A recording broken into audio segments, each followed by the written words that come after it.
The first sign that my new life wasn't going to be as peaceful as I'd hoped came in a white envelope. It was a crisp morning in late spring, sunlight spilling across my small front porch as I sorted through the mail. Bills. A flyer for pizza place. And then this letter. The envelope was thick, the paper expensive, stamped with a golden crest at the top. Maplewood Estates Homeowners Association. I wasn't expecting anything from the HOA. I had barely been in my new home for 3 months, and in that short time, I'd kept to myself. No loud music, no barking dogs, no rusted cars in the driveway. I imagine they sent seasonal newsletters or reminders about landscaping. But inside wasn't a greeting. It was a violation. Typed in brisk, bureaucratic language, the notice informed me that my mailbox was non-compliant with HOA regulations. The rule, apparently, was that all mailboxes had to be painted eggshell white. Mine, inherited from the previous owner, was a muted gray. I had 1 week to repaint it or face a $50 fine. It was absurd, and yet I figured it was easier to comply than argue. So, I bought a can of eggshell paint, spent an hour fixing the problem, and tried to forget about it. Then came the second letter. This one claimed my garbage bin had been left visible overnight, another $25 fine. A week later, I was written up for planting non-approved flowers in my front garden. 2 weeks after that, a citation appeared for having a hose visible from the street. The letters arrived like clockwork, and each one carried the same sharp, clinical tone. It was as though someone had been watching me. That someone was Karen. I first saw her during one of my morning runs. She was standing in a neighbor's driveway, clipboard in hand, her sharp eyes darting from their gutter to their front steps as she jotted something down. She was impossible to miss. Immaculate pastel suit, perfectly coiffed blonde hair, and the kind of self-assured posture that came from years of never being challenged. A neighbor later confirmed what I suspected. Karen was the president of the HOA. She'd held the position for over a decade, and in that time, she'd become the gatekeeper of the neighborhood's standards. People called her the enforcer. Never to her face, of course. At first, I assumed she was just overly strict. But then she knocked on my door. It was a Saturday morning. I had just made coffee when I heard the sharp rap of knuckles. Opening the door, I found her standing there like an auditor arriving for an unannounced inspection. Her eyes flicked over my shoulder into my home, as though she had the right to look. "Good morning," she said, not smiling. "I'm here about your curtains." Curtains?" "Yes," she replied in a clipped voice. Per Section 12 of the HOA guidelines, window treatments must be in neutral colors visible from the street. Yours are burgundy. They must be replaced by the end of the week, or you'll receive a violation notice. I actually laughed short, incredulous. "You can't be serious." Her lips curved just slightly, but it wasn't amusement. "Those are the rules. We can't have one home disrupting the neighborhood aesthetic." Something in me bristled. I told her flatly I wouldn't be changing my curtains. Her eyes narrowed just enough to register the message. She made a note on her clipboard, turned with mechanical precision, and walked down my driveway without another word. From that moment, I knew she'd marked me. Over the next few weeks, her presence became impossible to ignore. I'd catch glimpses of her car idling at the end of my street. I'd see her leaning against a neighbor's fence, pen poised over that clipboard, occasionally glancing at my house. The violation letters kept coming, always for trivial, almost laughable infractions, but there was nothing funny about the pattern. It wasn't about the mailbox, or the garbage bin, or the curtains. It was about control. Karen wasn't just enforcing rules, she was using them as weapons.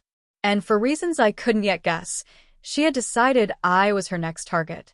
The final straw came on a Thursday afternoon. I returned home from work to find a fresh envelope tucked under my doormat. Inside, the violation read, "Unauthorized use of outdoor space." I stood there, reading it 3 times. My offense was leaving a small wooden chair on my porch. The note ended with the same line they all did. "Failure to comply may result in further action." That phrase, further action, stuck with me. I didn't know exactly what Karen meant by it, but I had the sinking feeling I was about to find out. And whatever it wasn't going to be pretty. Karen didn't need to raise her voice to make her presence felt. She operated like a storm front, silent at first, but carrying the unshakable certainty that sooner or later, she'd level whatever was in her way. Within a week of the unauthorized outdoor space violation, the pattern sharpened. Karen began showing up in person. Sometimes she'd walk slowly past my property, eyes scanning the yard as though committing every detail to memory. Other times, I'd catch her parked down the street, pretending to scroll through her phone while her gaze lingered on my porch. It wasn't just the frequency, it was the precision. She knew exactly when I'd be home, exactly when I'd put my bin out, exactly when the lawn needed mowing. Every interaction was followed, without fail, by another envelope. Neighbors noticed, but they didn't intervene. Most avoided my eyes altogether, crossing the street rather than risk being seen speaking to me. The message was clear. In Maplewood Estates, resisting Karen meant exile, socially if not literally. One man, however, didn't shy away. His name was Mark, a tall, quiet mechanic who lived 3 houses down. One evening, as I was dragging my garbage bin back in, he wandered over under the pretense of checking his mailbox. "You're her new project," he said in a low voice, glancing toward Karen Street. "Project. That's what she does. Picks someone, makes their life hell until they either sell or fall in line. Happened to me 2 years ago. Fence was an inch taller than the rulebook allowed. Took me 6 months to pay off the fines." I asked him why no one challenged her. "She knows the bylaws better than anyone because she rewrote half of them," Mark said. "And the rest of the board? They won't cross her. She controls the budget, the legal fund, everything." His warning was less about sympathy and more about inevitability, like telling someone on the shore that the tide was coming in whether they liked it or not. Still, I wasn't prepared for how far she would go. One night, I came home late from work to find my porch lights unscrewed. Not broken, just loosened, as if someone had been up there in the dark and didn't want to be seen. No envelope followed, but the violation was implied. The next week, I received a certified letter accusing me of creating a hazardous condition by leaving my garden hose coiled in the front yard.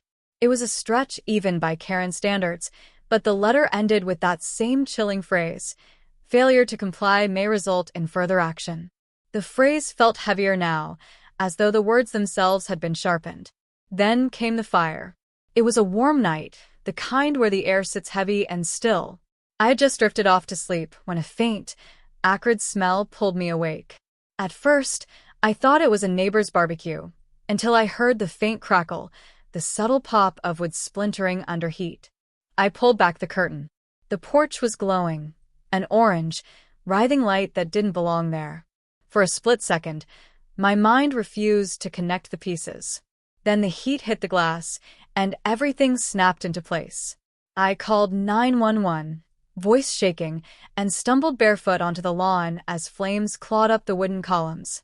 The sound was alive, roaring and snapping, feeding on every inch of dry timber. By the time the fire trucks arrived, the porch was gone, and the front half of my living room was collapsing into blackened ruin.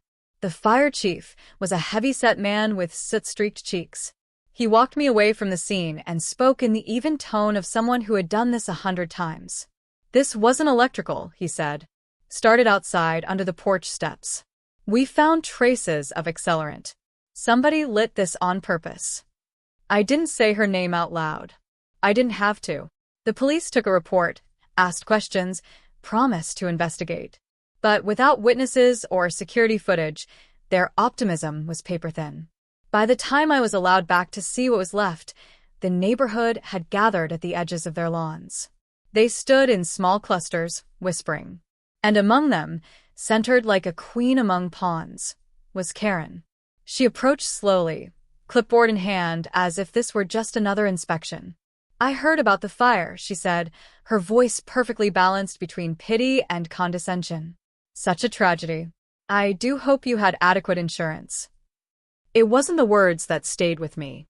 It was her eyes, calm, steady, and just a little too satisfied. That night, As I checked into a dingy roadside motel with nothing but a backpack and a pile of smoke-soaked clothes, one thought settled into place with terrifying clarity. If Karen had started this, she wouldn't stop until she finished it. The motel room smelled faintly of bleach and stale coffee, but it was better than breathing in the smoke that still clung to my skin. I lay on the stiff bed that first night, staring at the water-stained ceiling, replaying Karen's expression in my mind. The fire had taken my home, but her eyes had told me something else. She believed she had taken my fight as well. She was wrong. The next morning, I began making calls. I started with the fire investigator assigned to my case. His tone was polite but guarded. Without proof, there wasn't much they could do. "If you can find anything at all," he said, "bring it to us." That was all the invitation I needed. I tracked down former residents of Maplewood Estates, starting with the few names Mark could remember. At first, most were hesitant to talk, their voices tight, as though Karen might somehow overhear. But once they realized I no longer lived under her jurisdiction, their stories spilled out.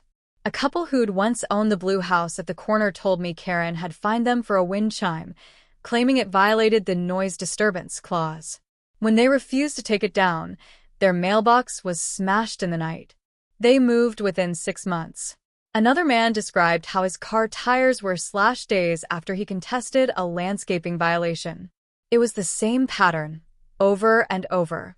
A petty rule, a refusal to comply, then an unfortunate incident that drove them out. But it was one particular call that shifted everything. A woman named Evelyn answered in a shaky voice when I introduced myself. She had moved out 3 years earlier. Before leaving, she'd installed a doorbell camera after repeated vandalism. On her last week in Maplewood, she caught Karen on video, late at night, slipping a notice into her mailbox and then photographing the front of her house. It wasn't proof of arson, but it was proof of harassment, trespassing, and deliberate targeting. Evelyn still had the footage. By the following afternoon, I was sitting across from my lawyer, a sharp-eyed man named Harris who thrived on HOA disputes. He watched the grainy clip 3 times before leaning back in his chair. "This is gold," he said. "It's not enough to put her in prison, but it's enough to open her up in civil court. Harassment, abuse of authority, emotional distress. If we subpoena records from the HOA, we might find more." We filed suit that same week. I expected Karen to panic. Instead, she doubled down. The HOA sent a statement calling my claims frivolous and motivated by personal animosity. She smiled in her official headshot like someone who thought the game was already won. Then fate handed me an unexpected weapon. A week before the trial, Harris called me sounding almost giddy. "You're not going to believe this," he said. "Guess who's been summoned for jury duty on your case?" I didn't have to guess. When I walked into the courtroom for jury selection, there she was, sitting stiffly in the back row. She wore a muted blazer instead of her usual pastel armor, but the tight set of her jaw betrayed her. The judge asked if she could remain impartial. Karen's voice was syrupy smooth. "Of course," she said. It was almost worth the years of grief to see the prosecutor raise an eyebrow, then strike her from the panel before she could get near the jury box. She stood, adjusting her jacket, eyes flicking to me with a mixture of irritation and challenge. Her removal didn't weaken her confidence. If anything, it seemed to harden her. She took her usual seat beside the HOA's attorney, flipping through papers without looking at me again. Harris leaned over and murmured, "Don't let her composure fool you. She's rattled."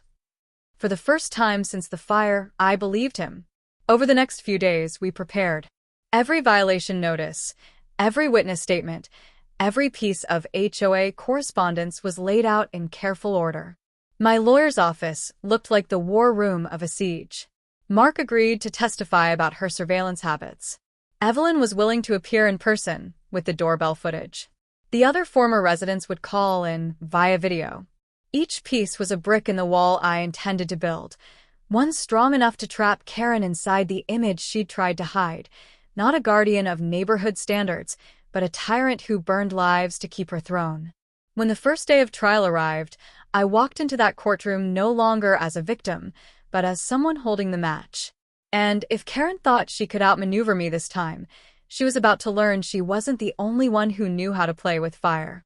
The courtroom felt colder than the late autumn air outside, though maybe that was just the weight of what I'd brought here. Karen sat at the defense table, posture perfect, hair arranged like it had been sculpted. She never looked at me, instead conferring with the HOA's attorney in quick, quiet exchanges.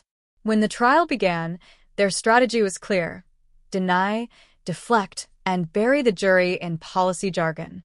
They painted me as an unruly homeowner who had simply refused to follow the reasonable guidelines that kept Maplewood Estates safe and beautiful. But Harris was ready. He opened with the violation notices, dozens of them, lined up chronologically, each one a little more absurd than the last. He highlighted the pattern: the speed with which they arrived after personal visits from Karen, the selective enforcement against certain homeowners, the escalation in severity when compliance wasn't immediate. Then came the witnesses. Mark described the nights he'd seen Karen parked near my home, watching. Evelyn's doorbell footage played on a large screen for the jury, the timestamp glowing in the corner. In grainy black and white, there she was, Karen, on a residence property well after dark, planting a notice and photographing the home. She didn't flinch when the video ended, but I saw her grip the edge of the table a little tighter. Finally, the fire investigator testified. His calm, steady voice explained how the blaze at my house had started on the porch steps, with traces of an accelerant common to gardening sheds. It wasn't enough to accuse her outright, but the implication was unavoidable. The defense fought back. They argued the violations were legitimate, the footage irrelevant to my specific case, the fire a tragic coincidence. Karen took the stand herself, speaking with the polished confidence of someone used to controlling the narrative. She painted herself as a servant of the community, burdened with the thankless job of keeping everyone in line for the greater good. But under cross-examination, Harris dismantled her image piece by piece.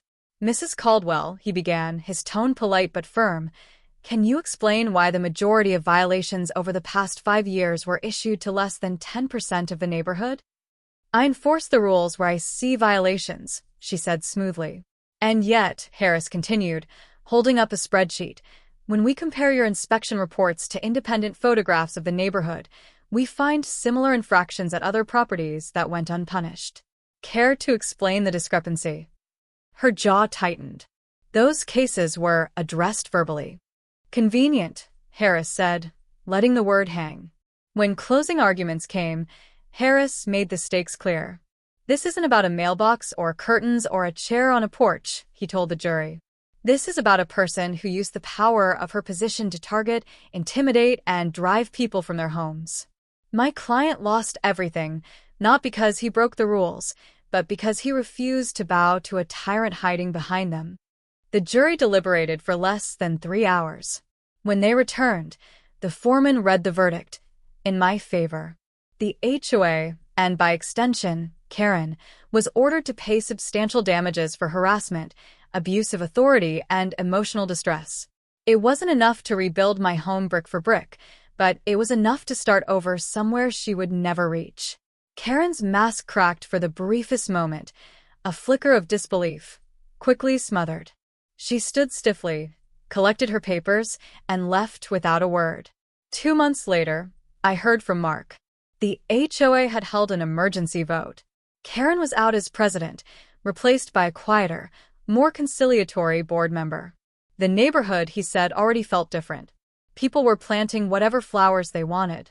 Children left toys in the yard without fear of fines. And Karen? She'd sold her house and vanished from Maplewood Estates entirely.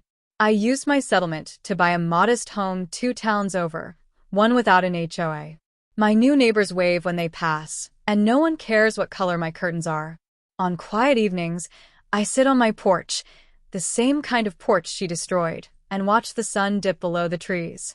Sometimes I think about the trial, about the moment she realized she couldn't control the outcome, about how she walked into that courtroom believing she could win the same way she'd always won, through intimidation, precision, and fear. But this time, she lost. And as much as I've tried to move on, there's a certain satisfaction in knowing that, for once, Karen was the one forced to comply.